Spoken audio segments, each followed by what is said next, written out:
Hello আমার একটু বন্ধুরা, কেমন আছেন সবাই? আশা করি সবাই খুব ভালো আছেন। জুয়েল ইলেকট্রনিক্স অ্যান্ড সাউন্ডের পক্ষ থেকে নতুন আর একটি ভিডিওতে আপনাদেরকে স্বাগতম। বন্ধুরা, আমার হাতে সার্কিটটি দেখতে পাচ্ছেন। এটি একটি আমরা বাংলাদেশে এক ভলিউম সার্কিট নামে জানি। এটা শুধু একটাই ভলিউম, সাউন্ড কমবে এবং বাড়বে, কোনো প্রকার বেস ট্রিবল কন্ট্রোল হবে না। এবং এই আইসিটার নাম্বার হচ্ছে 7297। তো অল্প দামের হিসেবে আইসিটা আমার বেশ ভালোই লাগে। যদি এটাকে একটু জাত করে করা যায়, অর্থাৎ ভালো হিটসিন দিয়ে, ভালো এম্পিয়ার ভোল্টেজ দিয়ে যদি করা যায়, তো এটাতে অনেক সুন্দর সাউন্ড প্রডিউস করে এবং 8 ইঞ্চি দুটো স্পিকার মোটামুটি বেশ ভালোই বাজে। তো আজকে আমি এটা সম্পর্কে আপনাদেরকে একটু বিস্তারিত বলবো, প্লাস এটা কিভাবে এসি কানেকশন, ডিসি কানেকশন দিতে হয়, কিভাবে কি করতে হয়, এবং কিভাবে স্পিকার আউটপুট করবেন, কিভাবে ইনপুট করবেন, কিভাবে ভেস্টিবল সার্কিট সেটিং করবেন, সে বিষয়ে আজকে আপনাদের বিস্তারিত বলবো। তো এখন যারা ভিডিওটিকে লাইক করেননি, অবশ্যই একটি লাইক করে দিন। আর চ্যানেলে যারা নতুন আছেন, চ্যানেলটিকে সাবস্ক্রাইব করে দিয়ে পাশে থাকা বেল আইকনটি অল করে দিন। আর যারা অলরেডি করে দিয়েছেন তাদেরকে অসংখ্য ধন্যবাদ। তো বন্ধুরা, এটা হচ্ছে আমাদের বাংলাদেশে পরিচিত একটি এক ভলিউম সার্কিট।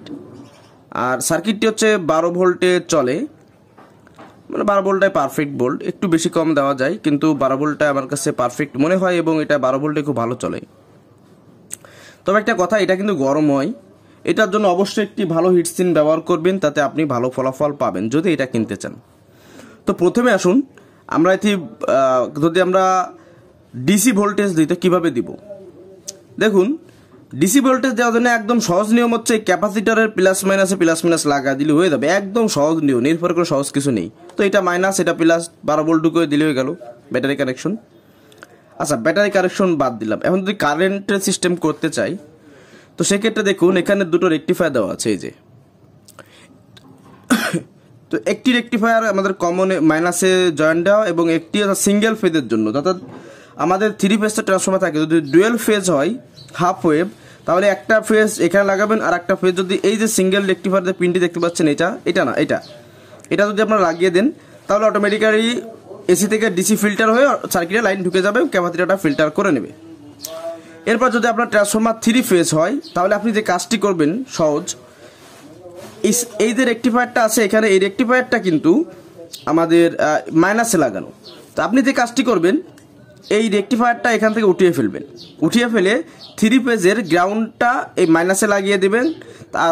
আর যে দুটো ফেজ থাকবে, একটা ফেজ এখানে লাগাবেন, আর একটা ফেজ এই যে রেকটিফায়ার এই পিনটা উঠাচ্ছেন এই পাশেরটা অ্যানোড পাশ, এই অ্যানোড পাশের এইখানে লাগিয়ে দিবেন। তাহলে আপনার রেকটিফায়ার চেঞ্জ করতে হবে না, কিচ্ছু করতে হবে না, এতে কিন্তু হবে। আর যদি আপনি আলাদা ফিল্টার করে এখানে জাস্ট যদি ভোল্টেজ ঢুকুন প্লাস মাইনাস, সেক্ষেত্রেও হবে, কোনো প্রকার সমস্যা কিন্তু নাই। ঠিক আছে? তো আমরা এসি পালাম, ডিসি পালাম। এবার আসুন আমাদের ইনপুটটা কিভাবে হবে। তো বন্ধুরা, এটা কিন্তু একটা স্টোরিও সার্কিট। এই যে এক ভলিউম সার্কিটটা দেখতে পাচ্ছেন, এটা স্টোরিও একটা সার্কিট। এটাতে দুই সাইড লেফট রাইট মানে দুটো সাইড বাজানো যাবে। তো আপনারা যে কাজটি করবেন, এই যে দেখতে পাচ্ছেন আমাদের B100K 6 পিনের একটি ভলিউম। তো এই ভলিউমের একটা পাশ তো মাইনাস থাকে আমরা জানি, মাঝখানটা হচ্ছে আউটপুট এবং এই পাশেরটা হচ্ছে ইনপুট। তো এখানে আমরা একটি অডিও সিগন্যাল, অর্থাৎ মোবাইল থেকে যে লেফট রাইট এবং গ্রাউন্ড মাইনাস যে সাউন্ডটা আসতেছে আমাদের, তো এখানে যদি আপনারা মাইনাস লাগিয়ে দেন আর এই দুটোতে প্লাস লাগিয়ে দেন এবং মোবাইলে সাউন্ড দেবেন, ভোল্টেজ দেবেন, স্পিকার কানেকশন যদি এইভাবে সাউন্ড কমান বাড়ান, তো আপনার সাউন্ড কিন্তু কমবে বাড়বে। আর যদি মনে করেন যে আপনি এটাতে একটি স্টোরিও 4 ভলিউম সার্কিট, যেটা পাওয়া যায় বাংলাদেশে বা বাইরের দেশেও পাওয়া যেতে পারে বা যায়, তো সেটাতে চালাতে পারেন। সেক্ষেত্রে কী করবেন, এই ভলিউমটা খুলে দেবেন, তাতে ভালো হবে। কারণ ডাবল ভলিউম আপনার রেগুলেটিং আসলে না দেওয়াটাই বেটার অ্যাম্পলিফায়ারের জন্য।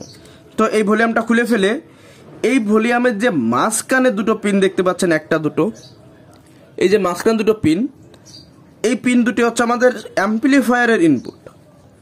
ঠিক আছে? এই একটা দুটো এখান কিন্তু এখন কাজ করবে না, যেহেতু আপনি ভলিউম উঠে ফেলাচ্ছেন, কারণ এখান থেকে কন্ট্রোল হয়ে হচ্ছে এখানে সাপ্লাই দিবে।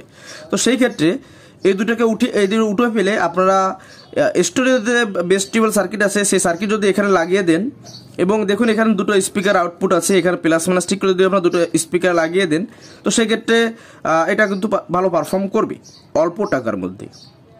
এখন এটার সঙ্গে যদি আমি ডেল্টা অ্যাম্পলিফায়ারের করি বা 8 ট্রানজিস্টর অ্যাম্পলিফায়ারের সঙ্গে এটাকে তুলনা করি, সেক্ষেত্রে তুলনা কিন্তু মিলবে না, বোকামি হবে। তো গেল, তাহলে আমরা ইনপুট পেলাম ভোল্টেজ, ডিসি এবং এসি ইনপুট পেলাম। এবার আসুন আমাদের স্পিকার আউটপুট কিভাবে নিব। তো বন্ধুরা এখানে কিন্তু সার্কিটে খুব সুন্দর করে দেওয়া আছে যে SP plus minus SP plus minus, আমার দুটো সাইডের জন্য দুটো প্লাস মাইনাস কিন্তু সুন্দরভাবে দিয়েই দিছে কোম্পানি আমাদেরকে। তো আপনারা এই সিগন্যাল দেখেও কাজ করতে পারেন, কোনো সমস্যা নাই, ঠিক আছে। আর যদি সেটা না বোঝেন তাহলে বুঝবেন এই সার্কিটের ডাইন পাশ এবং বাম পাশে যে দুটো পিন থাকে এই পিন দুটো হচ্ছে আউটপুট। সহজ মনে রাখার উপায়, একটা দুটো দুই পাশে চারটি, ঠিক আছে। তো এই হচ্ছে মূল বিষয়টা। এখন আপনাদেরকে বলি এখানে হিট সিন দেওয়ার কি দরকার। আসলে বন্ধুরা এই আইসিটা যখন লোডে বাজবে এবং আপনি যখন ভালো এম্পিয়ার এখানে দেবেন, এটা প্রচুর এই আইসির হিট সিনটা গরম হবে। তো আপনি যদি পেস্ট দিয়ে হিট সিনটাকে দিয়ে এভাবে লাগিয়ে দেন, এটার সঙ্গে একটা হিট সিন লাগিয়ে দেন, ঠিক আছে, সেক্ষেত্রে দুর্দান্ত মানে কি বলবো খুব ভালো থাকবে আইসিটা। তো আমরা কিন্তু মোটামুটি বুঝতে পারলাম। আরেকটা কথা আপনাদের বলে রাখি, আপনারা যদি এটা কারেন্টে বাজাইতে চান অর্থাৎ ট্রান্সফরমার থেকে ফিল্টারিং করে বাজাতে চান, তো এই ক্যাপাসিটারটা রাখবেন, এটা বাদ দিয়ে দেবেন। এটা বাদ দেবেন কেন, এটা দেখুন লেখা আছে 35 ভোল্ট 820 ইউএফ, আমি দেখতে পাচ্ছি। তো 820 ইউএফে কি আসলে ভালো ফিল্টারিং হবে না। তো এখানে আপনারা কি করবেন, 25 ভোল্ট 3300 2200 উপরে বা আপনি দুটো লাগাই দিলেন, সেক্ষেত্রে আরও ভালো হয়, ঠিক আছে, এরকম লাগাবেন। এখন আমরা অনেকেই একটা কথা বলি যে 12 ভোল্টে 30 ভোল্ট 40 ভোল্ট 50 ভোল্টের ক্যাপাসিটার লাগাই, প্রয়োজন নাই। 12 ভোল্টের জন্য আমি মনে করি 25 ভোল্টটা বেস্ট, ঠিক আছে। তো 12 ভোল্টের জন্য আপনারা 25 ভোল্ট সিলেক্ট করবেন এবং এখানে যত বেশি ইউএফ লাগাবেন তত আপনার ফিল্টারিংটা স্ট্রং থাকবে। বাকিটা ডিপেন্ড করবে আপনার ট্রান্সফরমারের উপরে। তো বন্ধুরা শর্টকাটের মধ্যে এটাই এই সার্কিট নিয়ে ভিডিও ছিল। তো আপনাদেরকে আমি একটু টেস্ট করে দেখাবো যে কিভাবে এটাকে চালানো যায়। তো বন্ধুরা এই যে দেখতে পাচ্ছেন দুটো তার হলুদ লাল। তো আমি যেভাবে বলছিলাম আজকে ক্যাপাসিটার নিয়ে দেখাবো, তো ক্যাপাসিটার থেকে নিয়ে দেখাচ্ছি। দেখুন ক্যাপাসিটার এইটা হচ্ছে আমাদের প্লাস, তো প্লাসটা আমি প্লাসে লাগালাম, আর এটা হচ্ছে মাইনাস। আমি জাস্ট চেক করার জন্য সাধারণভাবে লাগাচ্ছি, খুব বেশি করতেছি না। তো এটা যদি প্লাস যায়, এখন আমাদের একটা স্পিকারের আউটপুট দিতে হবে। তো বন্ধুরা এটা আমি একটা স্পিকারের আউটপুটের তার। তো আমি এখানে একটা তার দেখুন এই সাইডে প্লাস এই সাইডে মাইনাস, তো আমি সেই হিসেবে লাগাচ্ছি প্লাস এবং মাইনাস হিসেব করে, একটা দুটো, ব্যাস আমাদের ভোল্টেজ ইনপুট করলাম এবং সাউন্ড আউটপুট নিলাম। এবার সাউন্ড ইনপুট করবো কীভাবে বন্ধুরা, তার আগে বলিনি আপনাদেরকে, আমি আসলে ইদানিং সাউন্ড টেস্টে ভিডিও দিচ্ছি না কেন, আমি কয়েকটা কপিরাইট ক্লেম খাইছি। এখন আমার সামনে মনিটরের সময় অন হয়ে আসছে, আপনাদের সাপোর্টে আসলে আমার 850 প্লাস সাবস্ক্রাইবার হয়ে গেছে, 900-র কাছাকাছি, এবং ওয়াচ টাইম 2300 প্লাস। তো খুব বেশি লেট হবে না আশা করতেছি, 2300 ঘন্টা আর কি, 4000 ঘন্টা লাগবে। তো এর জন্য আপাতত আমি কোনো মিউজিক টেস্টের ভিডিও দিচ্ছি না, আপনারা কেউ কিছু মনে করবেন না। তবে আমার এটা মনিটাইজেশন হয়ে যাওয়ার পরে আমি অবশ্যই চেষ্টা করবো আপনাদেরকে সাউন্ড টেস্টের পুরো ভিডিও দেওয়ার জন্য। তো বন্ধুরা দেখুন এই যে লাল তারটি মোটা, এই তারটা ভোল্টেজ, আর এটা হচ্ছে ভোল্টেজ, মানে আপনার এটা হচ্ছে আমাদের ইনপুট ভোল্টেজ। তো আমি প্লাসে প্লাস এবং মাইনাসে মাইনাস লাগালাম। তো লাগিয়ে দেওয়ার পরে দেখুন আমাদের এটা হচ্ছিল, এই দেখুন আমি এখন এটা সাউন্ড কমে যাচ্ছে, এই আমার ইনপুট। তো আমি এই সাইড থেকে লাইন নিয়েছি যেহেতু, তো দেখুন কোনো প্রকার সাউন্ড দিচ্ছে না। তো আমি এখান থেকে বললাম তো একটু সাউন্ড বাড়িয়ে দিই, দেখুন সাউন্ড বেড়েছে। এবার পুরো বাড়িয়ে দিই, তো দেখতে পাচ্ছি আরও বেশি আমাদের গেইন আউটপুট হচ্ছে। তো আমরা এক সাইড টেস্ট করলাম, আমরা অপর সাইডটা একটু লাইন দিয়ে দেখবো যে আমাদের আসলে দুটো সাইড ঠিক আছে কিনা। আমি আগে থেকে রান করে নিয়েছি, আর এই সার্কিটের একটা ভিডিও অলরেডি চ্যানেলে আসবে, আপনারা দেখতে পারবেন। তো দেখুন আমি এই সাইডটা আগে ইনপুট দিয়েছিলাম, শব্দ হয়েছিল, এবার আমি এই সাইডটা ইনপুট দিব। তো দেখুন ইনপুটের চাম, তো এটার কমায় যদি দিই কোনো সাউন্ড নাই, তার মানে এটা কন্ট্রোল হয়ে ঢুকতেছে।